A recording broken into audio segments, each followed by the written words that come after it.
बिस्मिल्लाहिर्रहमानिर्रहीम। 9th class आज हमने नेक्स्ट ऑर्गेनल पढ़नी है जो कि है राइबोसोम्स। राइबोसोम बेसिकली एक नॉन मेम्ब्रेनस ऑर्गेनल है जिसमें कोई मेम्ब्रेन नहीं होती, जिसके इर्द गिर्द नॉन मेम्ब्रेनस स्ट्रक्चर्स होती हैं और ग्रैनुलर होती हैं, छोटी यानी कि दानेदार साख्तें होती हैं जो फ्रीली डिस्पर्स हो सकती हैं साइटोप्लाज्म में भी और अटैच हो सकती हैं वो मेम्ब्रेन्स के साथ भी। यानी कि अगर उनकी अक्रेंस की बात की जाए तो वो मेम्ब्रेन्स के साथ भी अटैच होती हैं और फ्रीली डिस्पर्स्ड भी होती हैं साइटोप्लाज्म के अंदर। तो यहाँ पे हमारे पास राइबोसोम्स हैं। याद रखना है कि ये मेम्ब्रेन लेस हैं, इनके गिर्द कोई मेम्ब्रेन मौजूद नहीं होती और इनको फिर ऑर्गेनल भी नहीं कहा जाता। इस वजह से इनको जस्ट इन्हीं ग्रैनुलर पार्टिकल्स वगैरह का नाम दे दिया जाता है, दानेदार साख्तों का नाम दे दिया जाता है। Tiny granular structures consisting of equal amounts of nucleic acid and protein. यानी अगर आप इनकी बात करें ना, इनकी स्ट्रक्चर की, तो इनके इर्द गिर्द मेम्ब्रेन नहीं होती, ये बात लाजमी याद रखनी है। यानी कि ये मेम्ब्रेन लेस हैं, इनके गिर्द कोई मेम्ब्रेन नहीं है, ये मेम्ब्रेन लेस स्ट्रक्चर्स हैं। इक्वल अमाउंट इनमें, अगर इनकी कंपोजिशन की आप बात करेंगे तो इनमें इक्वल अमाउंट है राइबोसोमल आरएनए की और प्रोटीन्स की, ये इनकी कंपोजिशन है। और इसी वजह से इनको एक नाम दिया जाता है राइबो न्यूक्लियोप्रोटीन पार्टिकल्स। यानी तकरीबन जो राइबोसोमल आरएनए है वो इनमें 50 to 60% होता है और प्रोटीन्स जो हैं वो 40 to 50% होती हैं। तो इस वजह से इनको राइबो न्यूक्लियो प्रोटीन पार्टिकल्स का भी नाम दिया जाता है। और इनके इर्द गिर्द किसी किस्म की कोई मेम्ब्रेन नहीं होती, यानी कि ये मेम्ब्रेन लेस स्ट्रक्चर होती हैं, टिनी ग्रैनुलर स्ट्रक्चर्स हैं। या तो ये फ्रीली डिस्पर्स्ड होती हैं राइबोसोम में या फिर ये अटैच होती हैं किसी न किसी मेम्ब्रेन के साथ। यानी कि यहाँ पे जैसे कि मैंने लिखी है इसकी अक्रेंस भी कि फ्रीली डिस्पर्स्ड इन साइटोप्लाज्म और attached with rough endoplasmic reticulum और मेम्ब्रेन्स। मेम्ब्रेन के साथ अटैच भी हो सकते हैं और साइटोप्लाज्म में फ्रीली ये डिस्पर्स भी हो सकते हैं। और इनको राइबो न्यूक्लियो प्रोटीन पार्टिकल कहने का मकसद ये है कि इनमें तकरीबन एक जैसी अमाउंट राइबो न्यूक्लिक एसिड की और प्रोटीन्स की जो है वो तकरीबन एक जैसी अमाउंट जो है वो मौजूद होती हैं और इनके गिर्द किसी किस्म की कोई मेम्ब्रेन मौजूद नहीं होती है, जो याद रखने वाली बात है। और ये मेम्ब्रेन लेस स्ट्रक्चर्स हैं, ये आपने बात याद रखनी है।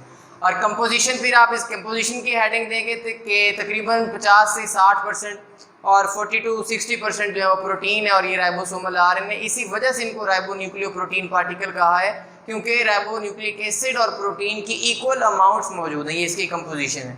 अक्रेंस यानी कि साइटोप्लाज्म में फ्रीली डिस्पर्स्ड भी है, साइटोप्लाज्म में मुख्तलिफ जगह मौजूद है और अटैच है रफ एंडोप्लाज्मिक रेटिकुलम के साथ। और ये ग्रैनुलर यानी दानेदार साख्तें होती हैं। इनकी एक बात याद रखनी है कि जब हम स्ट्रक्चर डिस्कस करते हैं तो इसके सब यूनिट्स की बात होगी। कभी अगर ये आपस में अटैच नहीं हुए, आपस में मिले नहीं है, तो कभी भी आप इनको राइबोसोम का नाम नहीं देंगे बल्कि राइबोसोमल सब यूनिट कहेंगे। और इनकी सिंथेसिस कहाँ पे होती है? जो ये राइबोसोम्स हैं ये न्यूक्लियस के न्यूक्लियोलस में बनते हैं। यानी न्यूक्लियस के अंदर जो वो टीनी स्ट्रक्चर मौजूद होती है ना, न्यूक्लियोलस, उसके अंदर ये मौजूद होते हैं, वहाँ पे बनते हैं। और उसके बाद इनको फिर एक्सपोर्ट किया जाता है, ट्रांसपोर्ट किया जाता है न्यूक्लियोप्लाज्म में। और न्यूक्लियोप्लाज्म में से फिर वो जो न्यूक्लियोपोर होता है बाहर न्यूक्लियस के सुराख, वहाँ से इनको एक्सपोर्ट किया जाता है साइटोप्लाज्म में या साइटोसोल में। साइटोसोल ये ग्राउंड सब्सटेंस है मेन जो साइटोप्लाज्म की, आगे अपने साइटोप्लाज्म भी पढ़ना। तो यहाँ तक बेटा इनकी प्रिपरेशन है कि सिंथेसिस कहाँ पे होती है, अक्रेंस है, उसके बाद इनकी कंपोजिशन है और इनकी डेफिनेशन जैसे कि मैंने लिखी है। डेफिनेशन में आप थोड़ा सा इजाफा कर सकते हैं कि these are membrane less granular structures consisting of equal amount of nucleic acid and protein. और इनके अगर स्ट्रक्चर देखें कि ये स्ट्रक्चर किस तरह की है, पहले हम इसका वर्ड मीनिंग देख लेते हैं। वर्ड मीनिंग को समझिएगा। राइबो जो है वर्ड, राइबो ये वर्ड है जी छोटे जो टीनी पार्टिकल्स होते हैं उनके रिलेटेड है। और जो सोमा है वो है बॉडी। और ये मेम्ब्रेन लेस होते हैं, यानी कि टीनी ग्रैनुलर स्ट्रक्चर है, दानेदार साख्तें होती हैं छोटी, जो कि मेम्ब्रेन लेस हैं, जिनके गिर्द कोई मेम्ब्रेन नहीं होती, तो उनको आप नाम देते हैं राइबोसोम्स का। और इनकी अगर अक्रेंस देखें तो मैंने पहले बताया कि साइटोप्लाज्म में फ्रीली भी मौजूद होते हैं, डिस्पर्स भी, और मेम्ब्रेन्स के साथ, यानी कि जैसे रफ एंडोप्लाज्मिक रेटिकुलम है तो उसके साथ भी अटैच हो सकते हैं। और ये न्यूक्लियस के अंदर इनकी सिंथेसिस होती है, वहाँ पे तैयार होते हैं। फिर आ जाते हैं इसके स्ट्रक्चर पे। राइबोसोम जो है हमेशा याद रखना है कि ये पहले सब यूनिट्स की शक्ल में होते हैं, यानी कि छोटे छोटे इसके सब यूनिट होते हैं, अलग अलग पड़े होते हैं। फिर बाद में जब वो असेंबल होते हैं तो पूरा एक राइबोसोम बनता है। राइबो का वर्ड जो है ये है ग्रैन्युलर के हवाले से दानेदार, और सोमा का जो वर्ड है वो बॉडी के हवाले से, यानी ग्रैन्युलर बॉडीज। ये कंपोज होता है दो सब यूनिट्स में, एक स्मॉलर है और एक लार्जर। यूकैरियोट्स में जो स्मॉलर है वो 40S का है, एस जो है वो हम इस्तेमाल करते हैं जी स्विडबर्ग के लिए।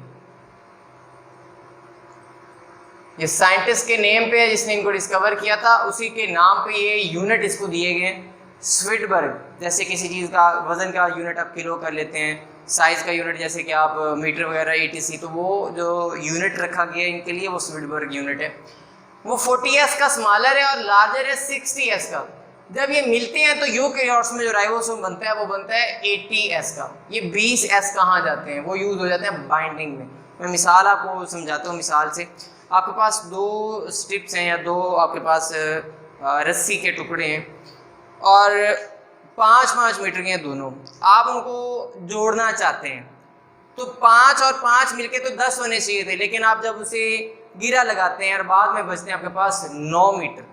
5-5 मीटर के थे, 10 के बजाय आपको मिले 9 मीटर, तो वो 1 मीटर जो यूज़ हो गया, मिसाल दे रहा हूँ आपको, वो गिरहा में इस्तेमाल हो गई। आप सेंटीमीटर की मिसाल लेंगे, वो सेंटीमीटर, वो भी 5 सेंटीमीटर, तो 9 सेंटीमीटर रह गया, तो 1 सेंटीमीटर जो है वो गिरहा में इस्तेमाल हो गया। वो भी जो यहाँ पे 20 स्विडबर्ग यूज़ हुए हैं वो बाइंडिंग में, जो स्मॉलर और लार्जर सब यूनिट्स हैं इनकी बाइंडिंग में इस्तेमाल हो जाते हैं। प्रोकैरियोट्स में स्मॉलर यूनिट जो है वो 40 के बजाय 30 का और बड़ा 60 के बजाय 50 का होता है, और इनका वो टोटल साइज 70S बनता है।